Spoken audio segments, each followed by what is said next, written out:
Hello and welcome with another terrifying crime that took place in South Africa. This is the story of the hell ride and murder of Hannah Cornelius.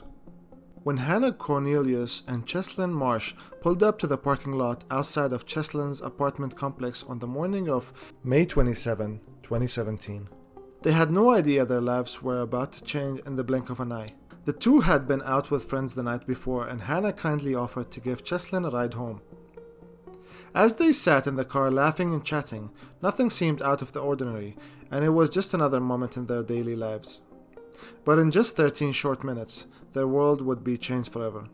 An unimaginable 11-hour nightmare that would shatter their lives.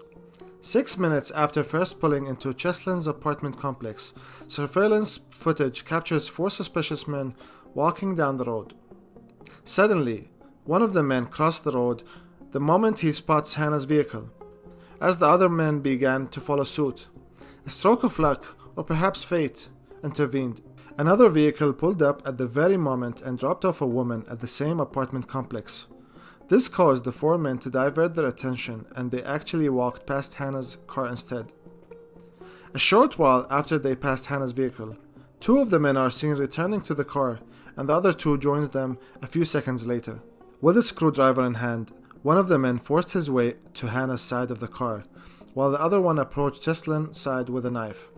Within moments, they had overpowered the 2 friends, and Cheslin was forced into the back seat, with 2 of the men squeezing in alongside him.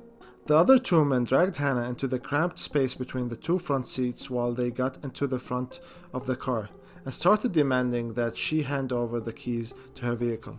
As the horror of the situation began to unfold, one of the men in the back seat suddenly realized that things were about to escalate, from armed robbery to hijacking and kidnapping. He starts to get cold feet, so he took Cheslin's phone and cash from his wallet and can then be seen running off at 3:35 a.m. At 3:39 a.m., 16 minutes after Hannah and Cheslin initially pulled into the apartment complex parking lot, Hannah's vehicle is seen leaving. This is a story of how a single moment can change everything, how a routine action can lead to unimaginable horror, and how a chance encounter can become a fight for life. This is the horrific true crime story of Hannah Cornelius. Hannah was born on February 13, 1996 in Cape Town, South Africa, and she was a blessing for her parents. Hannah was a remarkable child from the beginning. Throughout her academic career, she excelled with flying colors, earning straight A's and proving herself to be a gifted musician and excelling in drama.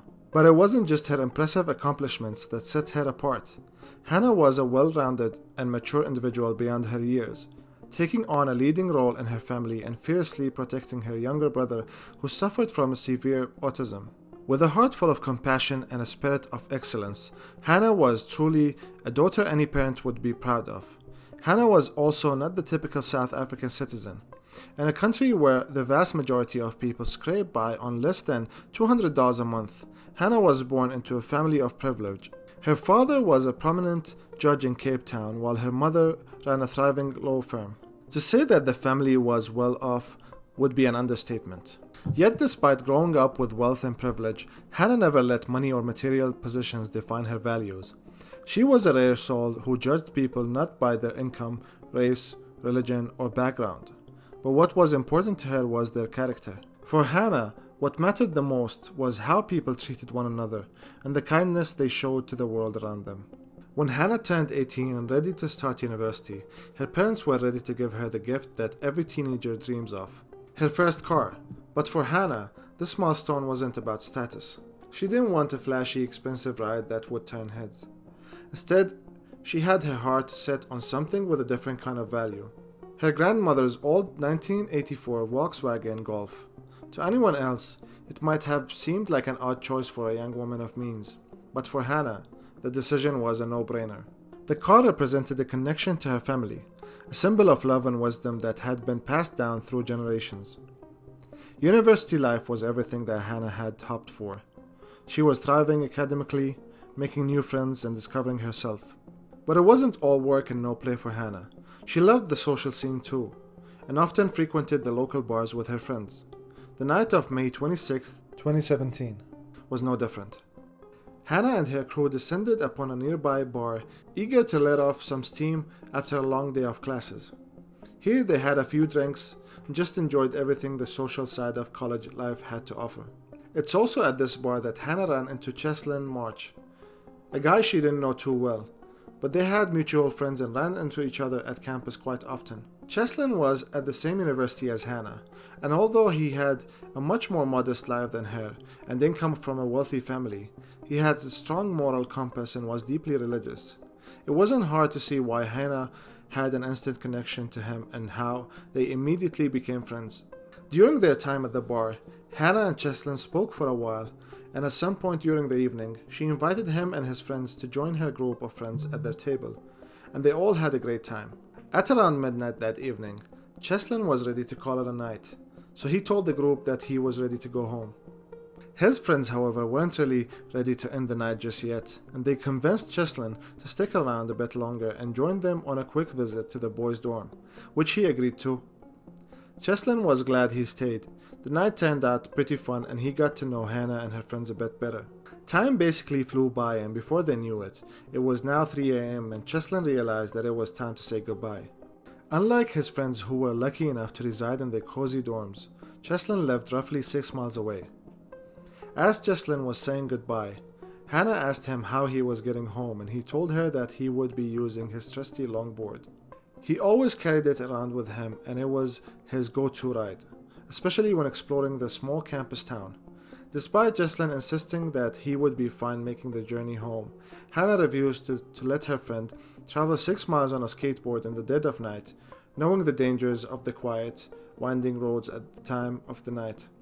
She offered him a ride home and wouldn't take no for an answer. After a bit of back and forth, Cheslin finally agreed to Hannah's plan, and they said their goodbyes to their friends, unaware of the dangers that they were about to encounter. Shortly after pulling up into the parking lot of Cheslin's apartment building, their paths would cross with Vernon Whiteboy, Geraldo Parsons, Evan Kirk, and Nashvin Julius. They were a group of notorious meth users and convicted criminals known for their brazen acts of theft, housebreaking, drug possession, and gang affiliation. And as they would later tell the courts, on this particular night, fueled by their drug addiction, they had set out to prey on unsuspecting victims looking for valuables they could take from them. That's when they came across Hannah and Cheslin parked outside his flat. After they forced them into the back seat of the car, and with Nashville Julius running off, the 3 remaining men is seen leaving with Hannah and Cheslin. They drove with them to a remote area in Stellenbosch, where they were forced out of the vehicle and robbed of their possessions. The criminals assured Hannah and Cheslin that they wouldn't be harmed as long as they cooperated. They claimed they only needed Hannah's car to buy some drugs nearby and promised to drop them off afterwards. With Cheslin's bank card in hand, they ordered him into the trunk of the car, while Hannah was forced to sit in the passenger seat to appear less suspicious to other drivers on the road. CCTV footage catches them pulling up at 4:34 a.m., 1 hour after Hannah and Cheslin had been first abducted. This grainy footage you see here is the last time Hannah is seen alive. Vernon Whiteboy is then seen entering the shop, and he attempts to withdraw money from Cheslin's account. His attempts were, however, unsuccessful, either because there was no money in the account or because Cheslin had given them the wrong PIN. Either way, Vernon returned to the car empty-handed and vowed to make Cheslin pay for this mistake, and it was a promise he intended to keep. They made a quick pit stop to purchase some meth before finally arriving at an open field in one of the dodgiest areas of town. Here, they indulged in their habit once more before eventually heading to the trunk of the vehicle and ordering Cheslin to get out. Vernon and Geraldo walked with him into an open field. The cover of darkness concealed their true intentions, while Evan stayed behind to keep watch over Hannah. As they walked with Cheslin through the bushes, the eerie silence of the night was shattered by the sound of footsteps and hushed whispers. They eventually came to a standstill next to a tree. Bricks lay around its base, and it was here that the men ordered Cheslin to lie down on the ground, with his head resting on the cold, hard surface. As he laid there in the field with his head on the ground, Cheslin looked up and saw each man with a brick in their hand. Cheslin knew what was coming, so he closed his eyes, accepted his fate, and started to pray. Vernon and Geraldo returned to the car a short while later, and Hannah immediately started to panic and demanded to know where Cheslin was. They tried to calm him down, by telling her that they tied Cheslin to a tree and left him there to be found unharmed the next morning. They then told Hannah that their next move was to return to Stellenbosch, where they would drop her off as well before they would abandon her car so that she could find it at a later stage. As the vehicle made its way back to Stellenbosch, Vernon started handing out condoms to Geraldo, who was driving at the time, and to Evan, who was sitting at the back with Hannah. She immediately knew what was about to happen next, but in a last-ditch attempt to save her life, she allegedly told the men that she wouldn't put up a fight as long as they agreed to let her go. Afterwards, they then drove to a paintball field outside Stellenbosch, where they proceeded to take turns assaulting Hannah. When they were done with their gruesome deed, they returned to the car and told her to get into the trunk because they didn't want her to see where they were going to drop her off. At this point, she still believed that she would still make it out alive. But the three men had very different plans. They drove to a wine farm just outside Stellenbosch, and this is where they parked the car. Vernon and Geraldo told Hannah to get out of the trunk and instructed her to walk with them. When she realized that they were in the middle of nowhere, she knew that something was wrong and she immediately started to panic, begging the guys to just let her go. The men then tried to drag Hannah out of the vehicle, but she held on with everything she had, refusing to let go of the trunk, all the while begging them not to continue with the plan they had in mind. It's at that point when Geraldo pulled out his pocket knife and proceeded to stab Hannah in her neck. And although she was bleeding so much at this point, miraculously, she was still alive. Vernon and Geraldo then dragged her into the bushes, and instead of leaving her there to be found by passerbys at a later stage, they instead picked up a large rock and repeatedly threw it at her head until she died. Meanwhile, back in Crayfontein, at that deserted field, Cheslin March had just opened his eyes. Cheslin had just opened his eyes. He could see that it was now daytime, and judging by the pain he was feeling, he realized that the previous night wasn't just a bad dream, and he also realized that he remembered every bit of detail of the night before. He was immediately concerned for Hannah's safety, so he summoned every bit of energy he had to pick himself up and make his way to the closest house, desperately looking for someone who could help. He knocked on the first door he saw and begged the owners to assist him, but Cheslin, who was covered in blood in one of the dodgiest areas in Cape Town, wasn't receiving any sympathy from the homeowners, and they chased him away instead, thinking that he was probably involved in a gang-related incident. Luckily, at the very moment, a patrolling police car passed and Cheslin waved it down, and upon listening to his story, the police officer contacted the Stellenbosch Detectives Unit, and when the officer told them Cheslin's story, they responded by saying that they just returned from a scene where the body of an unidentified woman was found, and she seemed to match Cheslin's description of Hannah. Cheslin was able to provide the detective with a description of all the suspects involved, as well as the registration number of Hannah's vehicle. The police immediately sent out an all-points bulletin, and they were determined to track down the vehicle before they commit any more crimes. At 14:12 p.m., nearly 12 hours after Cheslin and Hannah was first abducted, an unmarked police vehicle spotted Hannah's car driving on a busy road.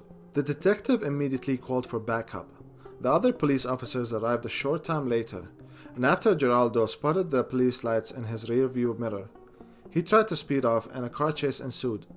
Geraldo pulls into a nearby wine farm and the detectives are right on their heels. But with no way to pass through, one detective jumps out of his car and sets after them by foot. Vernon and Geraldo eventually reached the dead end, so they too jumped out of Hannah's car and started to make a run for it. The detective eventually caught Geraldo, and he was quick to give them the names of his accomplices. All three men were eventually arrested and the matter went to trial. Despite the mountain of evidence against them, they all pleaded not guilty. Yet during cross-examination, they admitted to most of what they did. What was heartbreaking to watch was how these comebacks showed no remorse for what they did, smiling throughout the trial, mocking Hannah's friends and family in the public gallery, and enjoying the media attention they were receiving. The men were eventually found guilty of all crimes against them, and they were sentenced to a combined 358 years between them. Geraldo, Vernon, and Eben will serve life sentences for the murder, rape, and kidnapping of Hannah, as well as the attempted murder and kidnapping of Cheslin. They will be eligible for parole after 25 years. Nashville Julius, who was only involved in the robbery before running off, was sentenced to 22 years for the robbery and kidnapping of Hannah Cheslin. The judge found that although he wasn't one of the main members of the crime spree, his actions in robbing Cheslin and forced him into the back seat played a big enough role to ensure that the kidnapping took place. Cheslin, although happy to be alive, was left permanently deaf in his one ear due to the injuries he sustained on that fateful night. He struggled with concentration and eventually had to drop out of university. He was left with huge student debt and was unable to pay it. Hannah's dad eventually intervened and got the university to write off most of his debt. A year after Hannah's passing, her mom went for her morning swim in the Atlantic Ocean close to their home. Despite her mom being a strong swimmer, she ended up drowning. Her death was ruled an accident. No one really knows what happened on that early morning when she decided to go swimming in an ice-cold and stormy Atlantic Ocean. Hannah's little brother, who has severe autism, doesn't understand the concept of death. Every night before he goes to bed, he stops in front of a framed photograph of Hannah and asks his dad when she will be returning from her vacation. Although Hannah's killers are behind bars, it seems that due to their gang affiliation, they are having a pretty comfortable time in jail. Geraldo and Vernon regularly update their Facebook status and are often posting loving messages to their girlfriends on the outside. Let me know if you think they got what they deserved in the comments down below. If you like the video, please like and subscribe for more true crime content.